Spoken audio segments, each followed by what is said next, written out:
నమస్కారం ఘంటారావానికి స్వాగతం. ముందుగా ప్రధానాంశాలు.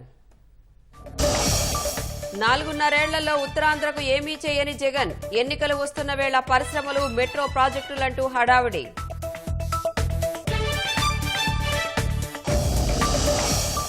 అక్కరకు రాని రైతు భరోసా కేంద్రాలు, ఎరువులు విత్తనాలు అందట్లేదని అన్నదాతల గోడు.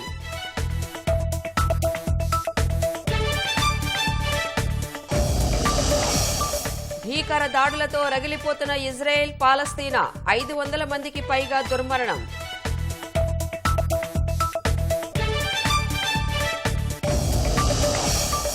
వన్డే ప్రపంచ కప్లో తొలి పోరుకు సిద్ధమైన భారత్, చపాక్ మైదానంలో ఆస్ట్రేలియాతో ఢీ.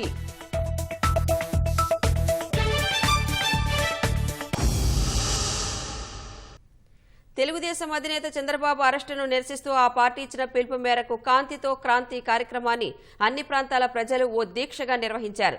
డాక్టర్ బిఆర్ అంబేద్కర్ కోనసీమ జిల్లా మండపేట నియోజకవర్గంలోని ప్రతి గ్రామంలో తెలుగుదేశం నాయకులు, కార్యకర్తలు, అభిమానులు దీపాలు, కొవ్వొత్తులు, మొబైల్ టార్చ్లు వెలిగించి నిరసన తెలియజేశారు.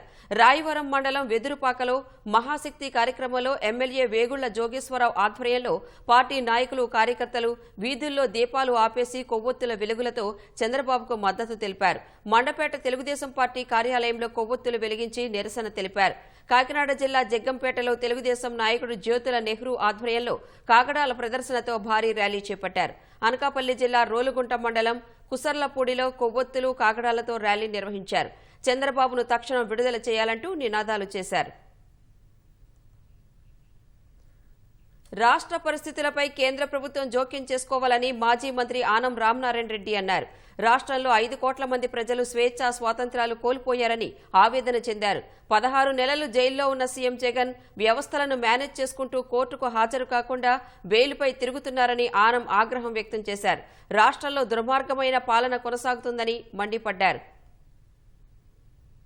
28 రోజుల పాటు ఒక జాతీయ నాయకుడిని అక్రమంగా అరెస్ట్ చేసి ఎటువంటి సాక్ష్యాధారాలు లేకుండా రిమాండ్ ఖైదీగా ఉంచి ఆయన ఇబ్బంది పాలు చేస్తూ ఉంటే కేంద్ర ప్రభుత్వం ఏం చేస్తుంది అని అడగాల్సిన అవసరం ఉంది. ఈ రాష్ట్రం గుడ్డిదైపోయింది. డాక్టర్ బాబాసాహెబ్ అంబేద్కర్ రాసిన రాజ్యాంగానికి విలువ లేదు ఆంధ్రప్రదేశ్ రాష్ట్ర ప్రభుత్వం. 144వ సెక్షన్, పీసీ యాక్ట్ 30 ఇన్ని సెక్షన్లు పెట్టి సామాన్య ప్రజల యొక్క గొంతు నొక్కుతూ ఉంటే ఇవాళ కేంద్రం ఏం చేస్తుంది, ఈ రాష్ట్ర గవర్నర్ గారు ఏం చేస్తున్నారని చెప్పి అడగాల్సినటువంటి పరిస్థితి. గవర్నర్ గారు, మీరైనా మేల్కొనండి, మీరైనా వాస్తవాలు చూడండి. మీరు కేంద్ర ప్రభుత్వానికి నివేదికలు పంపి ఈ రాష్ట్ర ప్రభుత్వాన్ని మరి ఏ విధమైనటువంటి పద్ధతుల్లో మీరు మార్పు చేస్తారో ఆలోచన చేయండి. ఇవాళ ఈ రాష్ట్రాన్ని రద్దు చేసి గవర్నర్ గారి పరిపాలనలో సుపరిపాలన అందించే విధంగా మీరందరూ కృషి చేయండి. విశాఖలో పాలనా రాజధాని పెట్టి వెనుకబడిన ఉత్తరాంధ్రను ఉద్ధరిస్తామంటూ 4.5 ఏళ్లుగా ఊదరగొట్టిన వైకాపా నేతలు చేతల్లో చూపింది శూన్యమే. కొత్త పరిశ్రమలు, ప్రాజెక్టులు తీసుకురాకపోగా నగరంలోని విలువైన ప్రభుత్వ ఆస్తులను బ్యాంకుల్లో తనఖా పెట్టారు. ఇప్పుడు మరో 6 నెలల్లో ఎన్నికలు వస్తున్న వేళ విశాఖపై ఎనలేని ప్రేమ కురిపిస్తున్నారు. ఎప్పుడో పూర్తి చేయాల్సి ఉన్న మెట్రో ప్రాజెక్టును మొదలు పెడతామంటూ హడావుడి చేస్తున్నారు.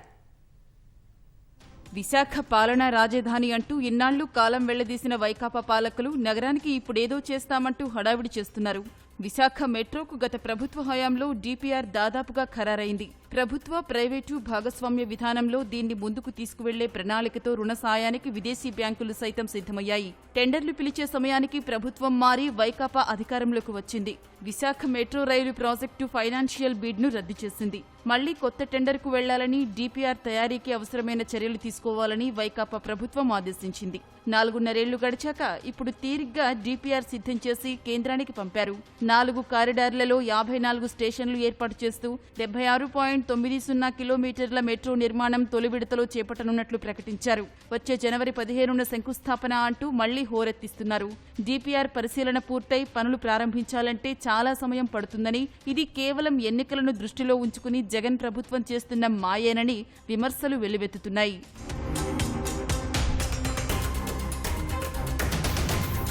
ప్రముఖ పర్యాటక కేంద్రం రుషికొండను బోడిగుండుగా మార్చి కోట్లు ఖర్చు చేసి అక్కడ భవనాల నిర్మాణం చేపట్టారు.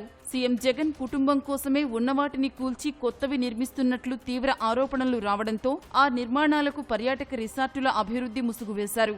ఎన్నికలను దృష్టిలో ఉంచుకుని దసరాకు విశాఖ నుంచే పాలన సాగిస్తామంటూ హడావుడి చేస్తున్నారు. హుద్హుద్ తుఫాను తర్వాత కైలాసగిరి అభివృద్ధికి 54 కోట్ల రూపాయలతో గత ప్రభుత్వం పనులు చేపట్టగా వైకాపా అధికారంలోకి రాగానే ఈ పనులు మధ్యలోనే నిలిచిపోయాయి. ఈ ఏడాది మార్చిలో జరిగిన G20 సదస్సు నేపథ్యంలో అసంపూర్తి పనులు పూర్తి చేయడంతో పాటు నగరంలోని రహదారులు, పార్కుల సుందరీకరణ చేపట్టారు. 2019 డిసెంబర్లో 750 కోట్ల విలువైన పనులకు సీఎం జగన్ శంకుస్థాపన చేయగా ఇప్పటికీ కేవలం 100 కోట్ల విలువైన పనులు మాత్రమే జరిగాయి. ప్లానిటోరియం ప్రాజెక్టు సైతం చతికిలపడింది. ఈ 4.5 విశాఖలో కొత్త ప్రాజెక్టులేవీ ముందుకు కదల్లేదు. ఇటీవల బీచ్ రోడ్డులో సముద్రం లోపల 7 కోట్లతో బీచ్ డెక్ నిర్మాణానికి టెండర్లు పిలిచారు.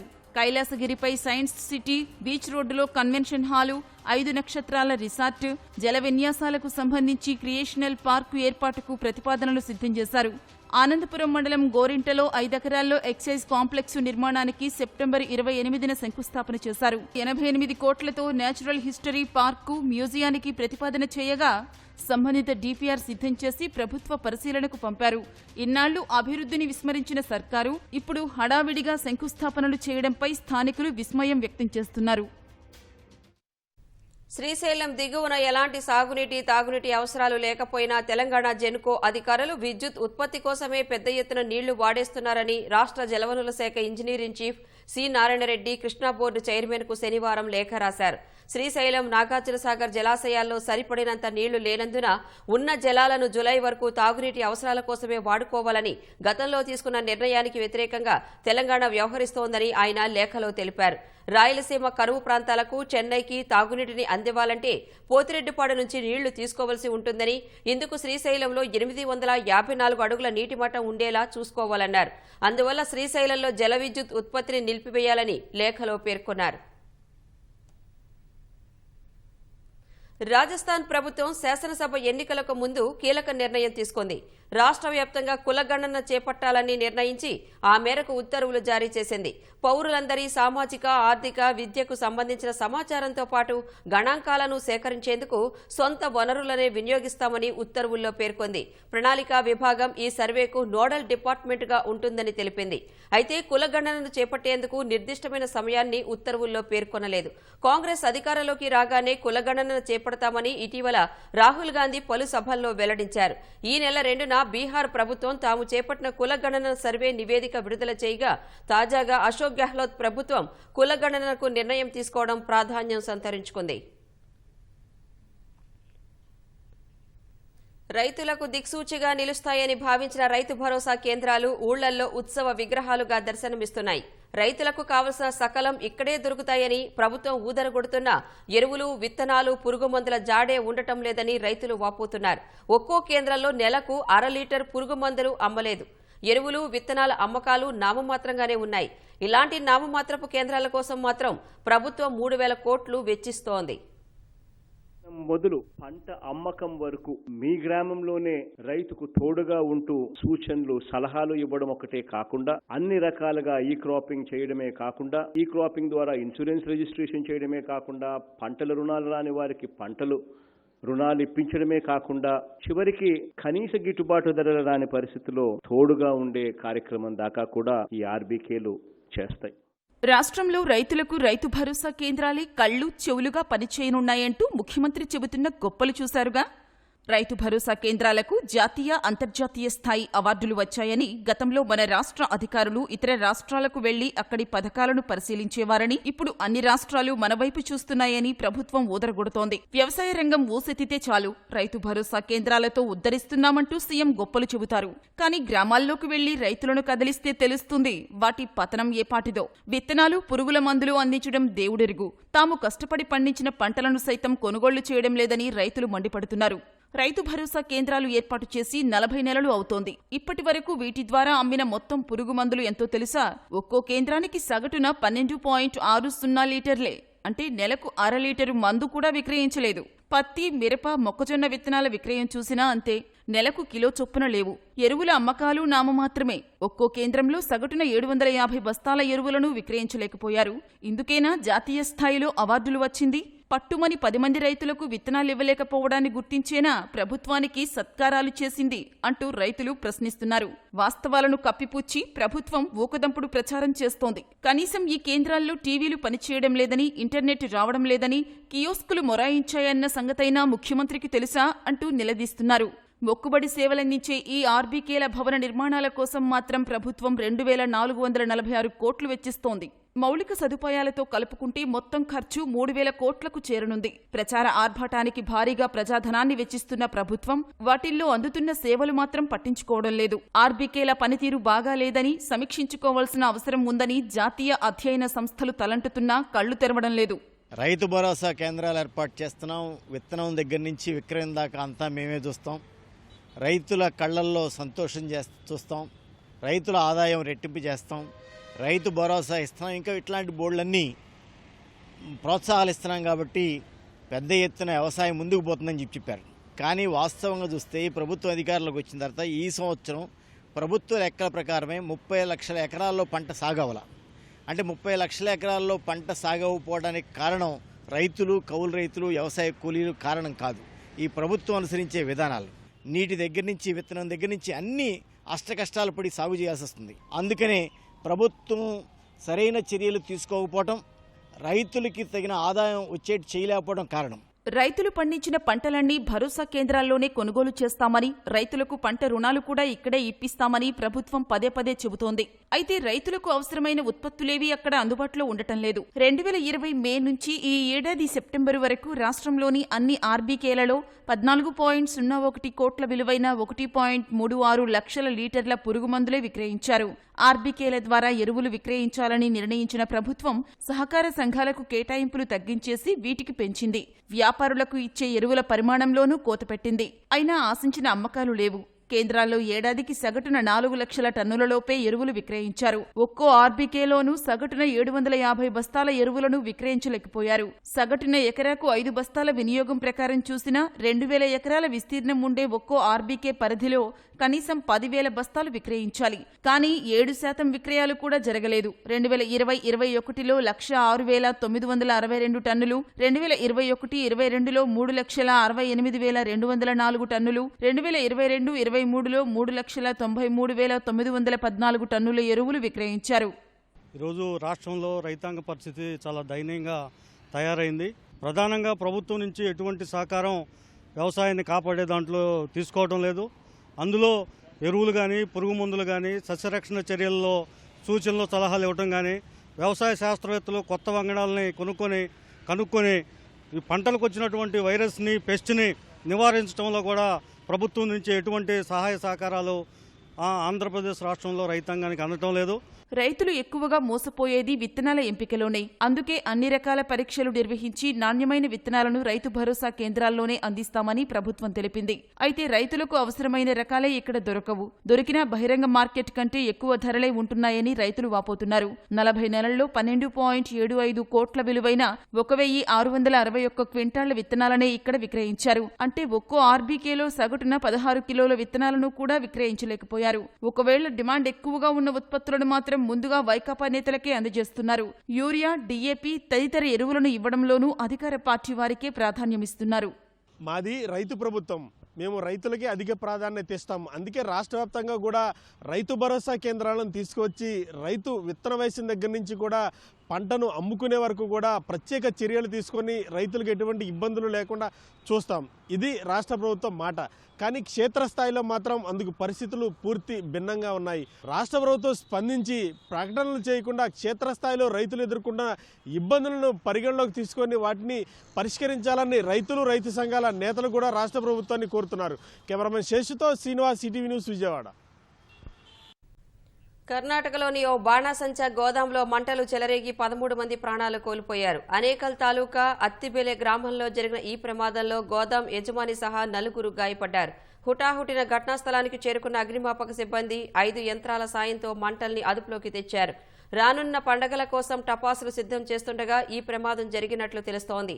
ప్రమాదానికి గల కారణం తెలియాల్సి ఉందన్న పోలీసులు కేసు నమోదు చేసి దర్యాప్తు చేస్తున్నారు. ఈ ప్రమాదంపై కర్ణాటక ముఖ్యమంత్రి సిద్ధరామయ్య దిగ్భ్రాంతి వ్యక్తం చేశారు. నేడు ఘటనా స్థలాన్ని పరిశీలించనున్నట్లు సామాజిక మాధ్యమం ఎక్స్లో పోస్ట్ చేశారు.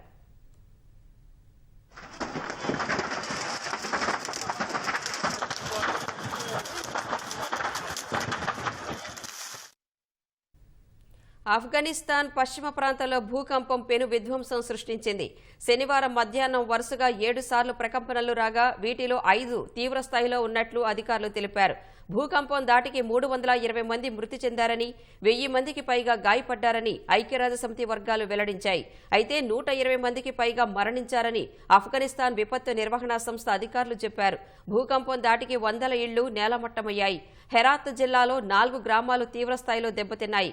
భూకంప తీవ్రత రిక్టర్ స్కేలుపై 6.3గా నమోదైనట్లు అమెరికా జియోలాజికల్ సర్వే వెల్లడించింది.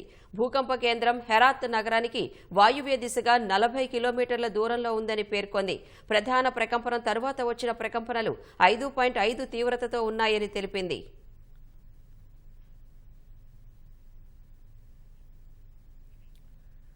ఇజ్రాయెల్ పాలస్తీనా యుద్ధంలో మృతుల సంఖ్య అంతకంతకు పెరుగుతూనే ఉంది. ఇజ్రాయెల్లో మృతుల సంఖ్య 300 దాటగా పాలస్తీనాలో 230కు చేరింది. ఇరువైపులా వేలాది మంది క్షతగాత్రులయ్యారు.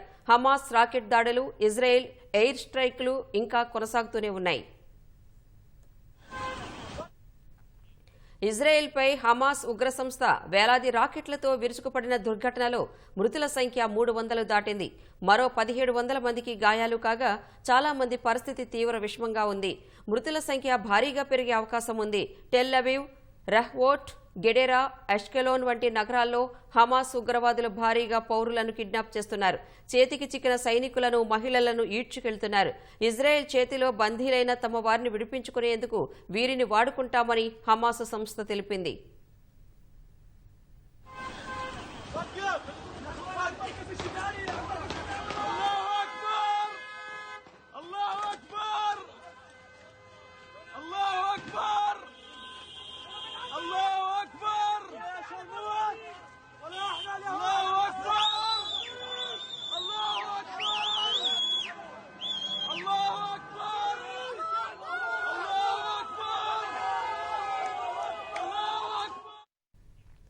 అటు ఇజ్రాయెల్ మెరుపు దాడులతో పాలస్తీనాలోనూ భారీగా ప్రాణ నష్టం జరుగుతోంది. ఇప్పటి వరకు పాలస్తీనాలో 230 మంది మరణించినట్లు ఆ దేశ ప్రభుత్వం ప్రకటించింది. 1700 మందికి పైగా గాయాలయ్యాయి. హమాస్ ఉగ్ర సంస్థపై యుద్ధం ప్రకటించినట్లు తెలిపిన ఇజ్రాయెల్ ప్రధాని బెంజమిన్ నెతన్యాహు వైమానిక, సైనిక దాడులకు ఆదేశాలిచ్చారు. గాజా నుంచి పాలస్తీనా పౌరులు ఖాళీ చేయాలని, అక్కడి ఉగ్ర రహస్య స్థావరాలను శిథిలాల కుప్పగా మారుస్తామన్నారు. గాజా స్ట్రిప్లోని ఉగ్ర స్థావరాలపై ఇజ్రాయెల్ సైన్యం విరుచుకుపడుతోంది. పెద్ద భవనాలను నేలమట్టం చేస్తోంది.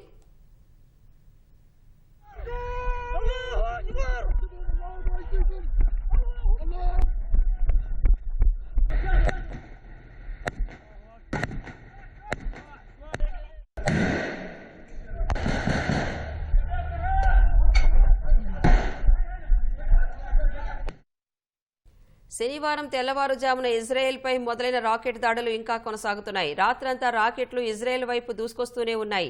వీటిని గగనతలంలోనే ఇజ్రాయెల్ సమర్థంగా అడ్డుకుంది. ఐరన్ డోమ్ వ్యవస్థ సాయంతో ఆకాశంలోనే హమాస్ ప్రయోగించిన రాకెట్లను పేల్చివేసింది. ఉత్తరప్రదేశ్లోని ప్రయాగ్రాజ్లో ఎయిర్ ఫోర్స్ డే సందర్భంగా వేడుకలు ఘనంగా జరుగుతున్నాయి. సైనికుల విన్యాసాలు అబ్బురపరుస్తున్నాయి. ఎయిర్ షో ఎంతగానో ఆకట్టుకుంది.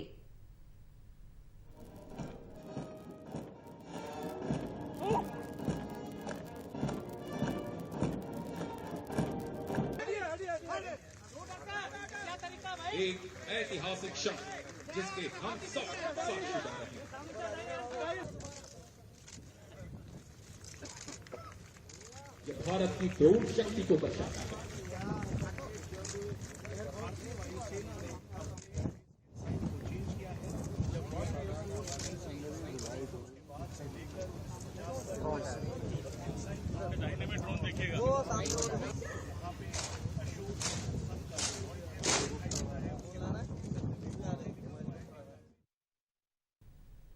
హైదరాబాద్ సోమాజిగూడ విల్లామేరీ కళాశాల విద్యార్థులు ఆటపాటలతో అదరగొట్టారు. గుజరాతీ సంప్రదాయ నృత్యాలైన గర్భా, దాండియా నృత్యాలతో వేదిక మార్మోగిపోయింది. సంప్రదాయ దుస్తులు ధరించి విద్యార్థులు ఆడి పాడారు. నవరాత్రి ముందస్తు వేడుకల్లో కోలాటం, డీజే నృత్యాలతో హోరెత్తించారు. మినీ నవరాత్రి రంగీలా రాస్ పేరుతో నిర్వహించిన వేడుకల్లో విద్యార్థినులు కేరింతలతో సంతోషం వ్యక్తం చేశారు. సంస్కృతి పరిరక్షణకు ఇలాంటి ఉత్సవాలు మరిన్ని దోహదం చేస్తాయని విద్యార్థులు అభిప్రాయపడ్డారు.